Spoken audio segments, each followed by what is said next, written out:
Den sama we bali odi na alading cc alading peshi d'ici na yonyonsu chronique du Maroni.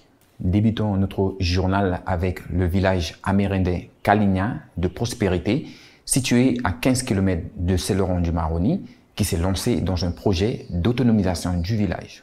Leur ambition sur le long terme serait de devenir un village totalement indépendant. Il s'agit là d'un projet à titre expérimental, une première en Guyane. Tout de suite, notre reportage. Donc, les anciens ont vécu comment? De l'agriculture, de l'abattis, on va dire. Ils ont vécu avec l'abattis. Et nous, on peut continuer dans ce sens-là, quoi. Il y a des jeunes gens ici qui ont envie, mais il faut le secouer. C'est pour ça qu'il faut aller le voir. Et c'est comme ça le jeune homme va donner sa pensée, la façon de sa pensée, quoi. J'ai entendu un chef qui dit, avec la montagne d'or, les jeunes peuvent s'en sortir de l'alcool, des mules. J'ai dit non, c'est faux, d'accord? Donc c'est ça, non. Nous, on peut faire sortir ces jeunes-là, quoi. C'est pas la montagne d'or qui va faire sortir le jeune du mule ou bien du devant des chevaux à l'alcoolémie. Non, c'est nous-mêmes. Vous voyez? Oui, je pense qu'il faut arrêter d'attendre le feu vert de l'État. Donc on attend, on nous a promis, voilà, peut-être 50 €, mais j'attends, mais c'est jamais là. Mais alors que nous, on peut commencer, quoi. On peut commencer, bien sûr. Oui, alors le projet d'autonomisation du village Prospérité, en fait, l'idée c'est de créer des ateliers où on va sur ce terrain là de 2 hectares à peu près, où il y a déjà des petites constructions, des petits carbets, de travailler ensemble à réaliser les choses ensemble pour tendre vers l'autonomie. Donc l'idée, ça serait de développer des ateliers, donc un atelier traditionnel, donc avec simplement la mise à disposition de perceuses, d'outils classiques, hein, comme un rabot, une échelle, etc. Il y aurait un atelier d'agro-transformation, où là on pourrait transformer les produits du village, les produits alimentaires du village. Ensuite, donc on aurait un atelier artisanat. Ensuite, il y aurait un autre espace qui serait un espace médiathèque. Alors l'espace médiathèque qui serait aussi, comment dire, donc un espace de réunion, un espace où on peut recevoir des gens pour des conférences, pour des débats, mais aussi y installer le bureau de l'association. Voilà, donc ça c'est tout un tas de pôles d'activités que vous pouvez découvrir un peu plus précisément sur un site internet qui s'appelle Litchi.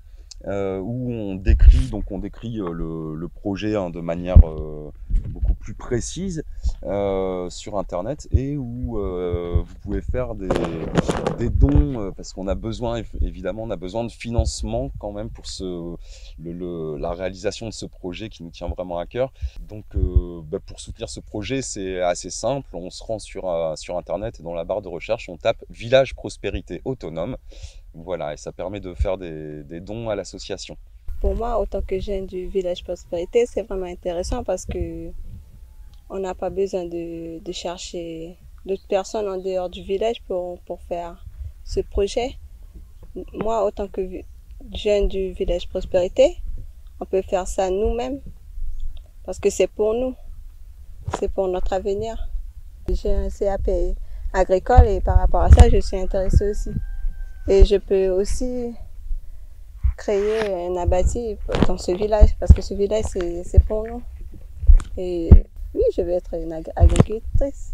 Ce samedi 18 avril, les autorités ont démantelé les commerces illégaux du quartier de la Charbonnière à Céloron du Maroni. Qu'en pensent les habitants? Tout de suite, notre parole de citoyen avec Red Kelly, un habitant du quartier. Jimmy Abou, il essaie de mettre une katabu. Asani du panya tumishi. De maïdena pete, petani, ebo kote, kaita, et de mesani gone sutu. Lante bali de ngasan naikaba, sa maikomotonal bina, et kong. Faifene, ishenke, afasifa de samabe kona, piki barna pe. Sama be abi kande fu kisi asiki ofu meke asiki mo party 100% sama abi fu be kisi asiki mo ipi en meke asiki mo party dikai na usasta waka konga sama yo kutaki na pe kande ise si gotakinga sama igwayo su igoban saitiki igoboshi umang de kokishar siki dos da mo bungini fo ala santa pour de momentia no ya samia fustang asiki da sola endiamulu kutaki dena ba kama da shiki na uman kishi bikaina ba kama shiki na weti wan na weti samana mo ay no anaso.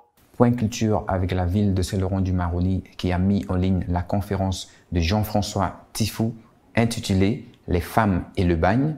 Vous pouvez découvrir ou encore redécouvrir tout cela en vous rendant tout simplement sur la page Facebook de la ville. Juste avant la fin de notre JT, retrouvons une petite vidéo des gestes et bonnes manières à tenir en espagnol. El coronavirus es un virus que se está extendiendo muy rápidamente por todo el mundo en este momento. Se transmite al toser, hablar o escupir. También se transmite por contacto. Se deposita en los objetos y se puede contaminar tocándolos con las manos y luego tocando la cara. La infección puede ser grave en algunas personas o casi invisible en otras. Los síntomas incluyen tos, fiebre o sensación de fiebre y dificultad para respirar. Hay medidas importantes que puede tomar para evitar infectarse, es decir, contraer el virus o para evitar dárselo a otra persona. Mantenerse al menos a 1 metro de distancia. No beses ni des la mano. Lávese las manos muy a menudo con agua y jabón. Evite tocarse la nariz, la boca y los ojos. Tose y estornuda en tu codo o en un pañuelo y tíralo a la basura. Permanecer en casa tanto como sea posible y solo desplazarse por razones importantes. Para recibir tratamiento, comprar comida, ir a la farmacia. Estos gestos deben ser explicados a todo el mundo. Recuerde contarles a sus hijos sobre ellos. Si ha viajado a países de riesgo o ha estado en contacto con una persona con coronavirus en los últimos 14 días y tiene fiebre, tos y dificultades para respirar, debe notificar a los servicios de emergencia llamando al 15. C'est la fin de notre JT Chronique du Maroni.